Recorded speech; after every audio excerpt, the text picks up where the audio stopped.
So I was all set and ready to do a review for the Dragon Prince Season 5 or Book 5, whatever you want to call it, this coming Thursday. And then Netflix went, you know what, we're going to release it 5 days early. So here I am scrambling to get a review out and let you know whether it's still worth watching. Let me know in the comments below, what is your favorite season and who is your favorite character? Let's jump in. Dragon Prince returns for a 9-episode 5th season. In the exciting next chapter of the Mystery of Aavaros arc, we rejoin our heroes after their narrow escape from the depths of Tor. With the map to Aavaros prison in hand, Claudia and Terry race against time to save Veren's life. Meanwhile, Callum, Rayla, Ezra, and Soren seek out new friends and old to help them prevent the return of the infamous Star Touch elf. So that's really what this whole new trilogy is been working towards, the Star Touch elf. And we saw how he was been manipulating Veren for ages, and Veren is alive on his 30 days and his time is running out, so his daughter is doing what needs to be done in order to save the one she loves. And that is a massive theme throughout this trilogy, at least it is for these first 2 seasons of this new arc. Not just on this side, but like good and bad, whoever you class as good and bad, the line is grey here.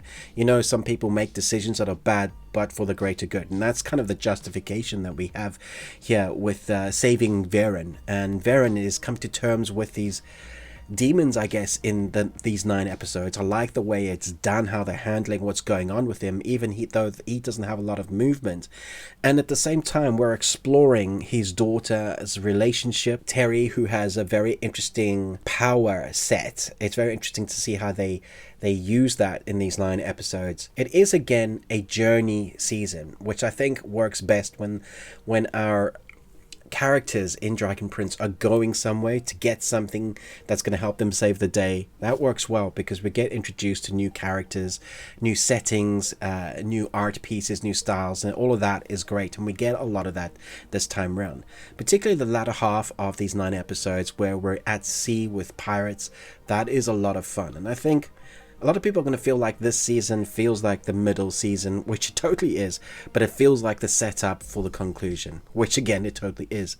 But that can let people a little down. For me, even though it does feel like that, I think they remembered to have some fun with this season. So even though there is some dark storytelling and we know what's coming, and we know that eventually they're going to be fighting this elf, and all roads basically lead to a big altercation, there are other storylines that are continuing, driving us towards an all-encompassing big battle. All roads will lead to the elf, but all the arcs are cleverly designed, and I'm guessing we'll see this in the 3rd season, how the roads will meet up at this big battle. I do feel like they're stretching out the Star Touch elf storyline a bit too much. Even though there are other tangents that the story goes on, it does focus on that being the main big bad, and that's okay. I guess you have to hold that at bay.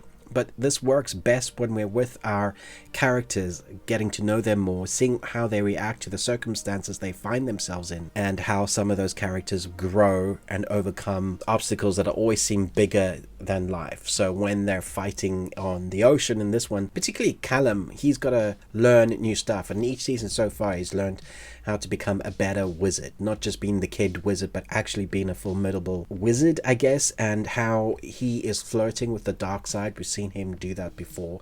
Doesn't want to end up like another character. They're actually chasing Claudia, and so we always have that in the background. I like them playing with our characters, not just being black and white, and that's what I found interesting about this season particularly, because I like the so-called bad guys, because what they're going through, you understand what they're going through. You're kind of rooting for them because you want the dad to survive, but at the same time, you know, if they do what they're setting out to do, which is free the elf, that's going to be the ruin for everybody.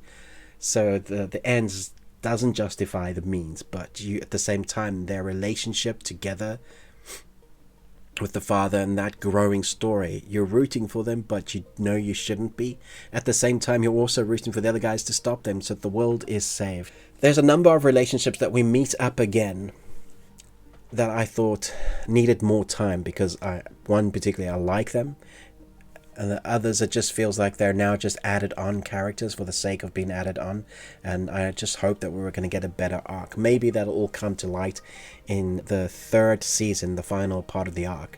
But for now, I thought what worked in this was the fun, when they were having fun with the characters, being a bit more light.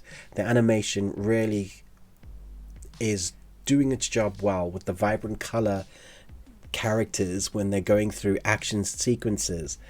Because they're having a bit fun with it, you are enjoying it as well. It's a very bingeable. I think you can get through this very quickly. It basically sets up for you to want to watch the next episode and the next one after that. Full escapism adventure.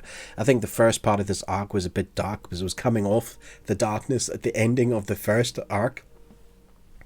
And we have our characters kind of reeling from that whole situation and then having to start this journey again, which now our characters have grown up and have all that experience behind them.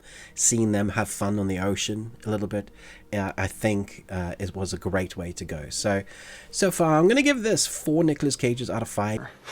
You got one. Congratulations. Even though it's the filler episode, it's the stepping stone to the third part, I thought it was excellent.